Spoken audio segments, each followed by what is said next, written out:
Dans cette vidéo, j'aurai le plaisir de vous parler de la segmentation sémantique. Pourquoi cette segmentation sémantique? Parce qu'aujourd'hui, beaucoup de personnes veulent faire la segmentation d'images et se posent des questions, quels sont les types de segmentation qui existent? Donc, il y en a plusieurs types. Je ne vais pas essayer d'aller en détail. Aujourd'hui, je vais me concentrer essentiellement sur la segmentation sémantique. Donc, la segmentation, en fait, la segmentation, le terme même est décomposé en plusieurs parties. Donc, ça veut dire qu'on peut étiqueter en fait chaque pixel dans une image spécifique. Donc, là, on va voir en détail comment ça se passe concrètement. Quelle est la différence entre la segmentation sémantique et la segmentation binaire et d'autres types de segmentation et comment ça se passe. Donc, pour une définition, on appelle une segmentation sémantique une technique d'image qui va être utilisée pour attribuer des étiquettes sémantiques à chaque pixel, permettant ainsi une compréhension plus précise du contexte visuel. Donc, concrètement, comme vous le voyez sur l'image, ici, on a une segmentation sémantique, par exemple. On a des voitures, on a des maisons, on a d'autres éléments. Donc, dans cette image, vous allez remarquer que les voitures, toutes les voitures auront la même couleur, les maisons auront la même couleur, les toitures vont avoir une couleur et les autres éléments vont avoir une couleur. Donc là, on l'appelle d'une segmentation sémantique en ce sens qu'on a ajouté une étiquette, une couleur au pixel directement. Donc, une couleur à l'objet ou à la classe d'objet. Donc, on va voir ça plus en détail. Donc là, vous avez une définition brève de ce qu'on appelle par la segmentation sémantique.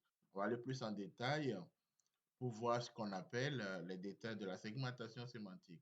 Alors, la définition, donc c'est ce que je vous ai dit ici, on a une image, on va diviser l'image en plusieurs régions. Donc, les régions vont concerner les éléments qui ont les mêmes informations. Donc, comme j'ai dit tout à l'heure, on a les voitures, on a les objets dans les humains, on peut avoir les feux tricolores. Donc, l'objet, en fait, va être divisé pour permettre à ce que les objets qui ont les mêmes similarités puissent avoir les mêmes couleurs. Donc, on va associer les mêmes couleurs pour dire qu'on fait une segmentation sémantique, c'est-à-dire ayant la même compréhension derrière. Donc, la définition, je ne vais pas vous la lire, mais ça va vous permettre de reconnaître et d'attribuer ces étiquettes à ces objets, ces personnes ou ces éléments. Là, vous avez une définition. Donc, il y a plusieurs méthodes de segmentation sémantique. Donc, comment est-ce que la segmentation sémantique peut être faite? La segmentation sémantique peut être basée sur les contours. Donc, pour déterminer les objets, on va faire la détection des contours. Donc, il y aura la détection d'objets. Donc, tous les objets vont être déterminés par leurs contours. Une fois que leurs contours sont déterminés, il y aura le regroupement de ces objets. Donc, les objets vont être regroupés par classe, par famille, en fait. Et les objets ayant les mêmes caractéristiques vont avoir les mêmes couleurs, donc ils vont avoir les mêmes étiquettes derrière. Donc, il va y avoir une similarité de couleurs ou de texture ou les mêmes caractéristiques. Donc, comme je l'ai dit, d'abord, on va faire une détection de contours. Donc, les contours seront déterminés. Ensuite, on va prendre les mêmes, on va vérifier s'ils ont les mêmes couleurs, les mêmes textures ou les mêmes caractéristiques.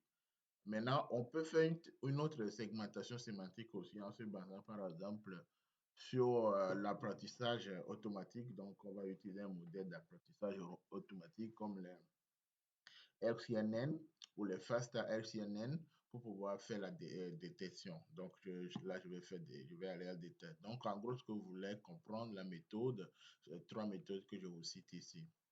On va aller plus en détail sur la segmentation sémantique. Là, ce n'est pas un code bien dédié. Je vous donne une idée bien précise de ce qu'on appelle par la segmentation, les applications qu'on peut faire avec. Donc, aujourd'hui, on peut l'utiliser dans le domaine de la détection d'objets. Donc, ils seront utilisés pour détecter les objets spécifiques, par exemple les feux tricolores, les panneaux, les lignes sur les routes, afin de bien permettre à la voiture de prendre des décisions derrière. On peut l'utiliser dans le domaine de la santé, donc pour analyser par exemple des images médicales pour détecter les anomalies ou diagnostiquer des maladies derrière. On peut également l'utiliser donc ici dans le domaine de la cartographie. Donc, si vous voulez cartographier une zone donnée en 3D, tout ça, vous allez utiliser la segmentation sémantique qui va étiqueter, qui va donner les couleurs à chaque objet appartenant à la même famille ou avec les mêmes similarités. Ça peut permettre aussi d'indexer, d'étiqueter des contenus donc dans une image, dans une vidéo, si vous voulez spécifique. Ça vous permet de récupérer les objets en envoyant les étiquettes c'est-à-dire la couleur spécifique pour récupérer que ces objets. Si dans une image, par exemple, on a des voitures, on a des hommes, et vous voulez récupérer des voitures ou la présence des hommes, vous pouvez utiliser. Donc voilà quelques limites et avantages qu'on a. Donc d'abord, ça va vous permettre d'avoir une ordre d'idée plus détaillée. Donc vous allez avoir une compréhension plus détaillée d'une image ou d'une vidéo, puisque chaque classe est définie avec une couleur et vous savez distinguer facilement. Ça va permettre aussi d'analyser avec précision les images et faciliter par exemple l'automatisation de certains processus. Donc comme on aura les mêmes couleurs, ça va compter le nombre d'objets appartenant au même pixel et plusieurs choses. Ça peut permettre de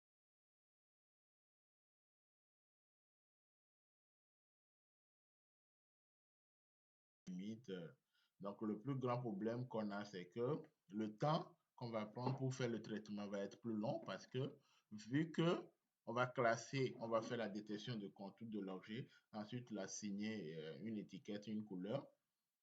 Derrière, ça va être plus long, donc plus que la détection d'un objet classique où on va utiliser rectangle englobant. Celui-ci va être plus long. Donc aussi, une limite qu'on va avoir, ça va dépendre de la qualité de l'image qu'on a, donc les données qu'on aura en entrée pour pouvoir faire la détection. Donc ça peut faire ça. Donc quand on aura les variations d'éclairage, les variations de luminosité, comme je dis, et d'autres éléments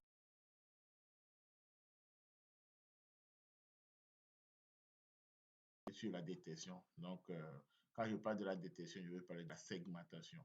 Donc ça va beaucoup jouer. Donc, ici, là, je vous donne quelques exemples d'utilisation, comme j'ai dit tout à l'heure. Dans les voitures autonomes, ici, on peut l'utiliser pour détecter, par exemple, les objets sur la route. Donc, les passages piétons ou les piétons qui sont là.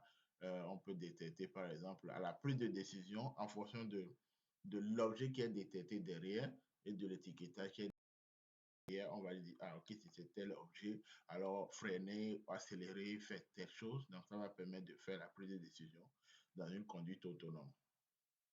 Donc, par exemple, dans le domaine de l'imagerie médicale, donc comme on l'a dit tout à l'heure, ça va permettre d'isoler, par exemple, les zones où il y a des cancers, il y a des types d'anomalies, tout ça. Et ça va permettre de détecter les zones d'intérêt, les zones qui ne sont pas d'intérêt. Et ça va permettre de valoriser facilement certaines choses et d'analyser, de faire des analyses plus poussées. Donc, on peut l'utiliser dans le cadre des IRM aussi ou des radiographies. Donc, permettre de voir, par exemple, quand on finit un scanner ou faire des radios, on peut savoir les zones dans lesquelles il y a la présence des maladies. Donc ici, ça c'est deux domaines, voiture et imagerie.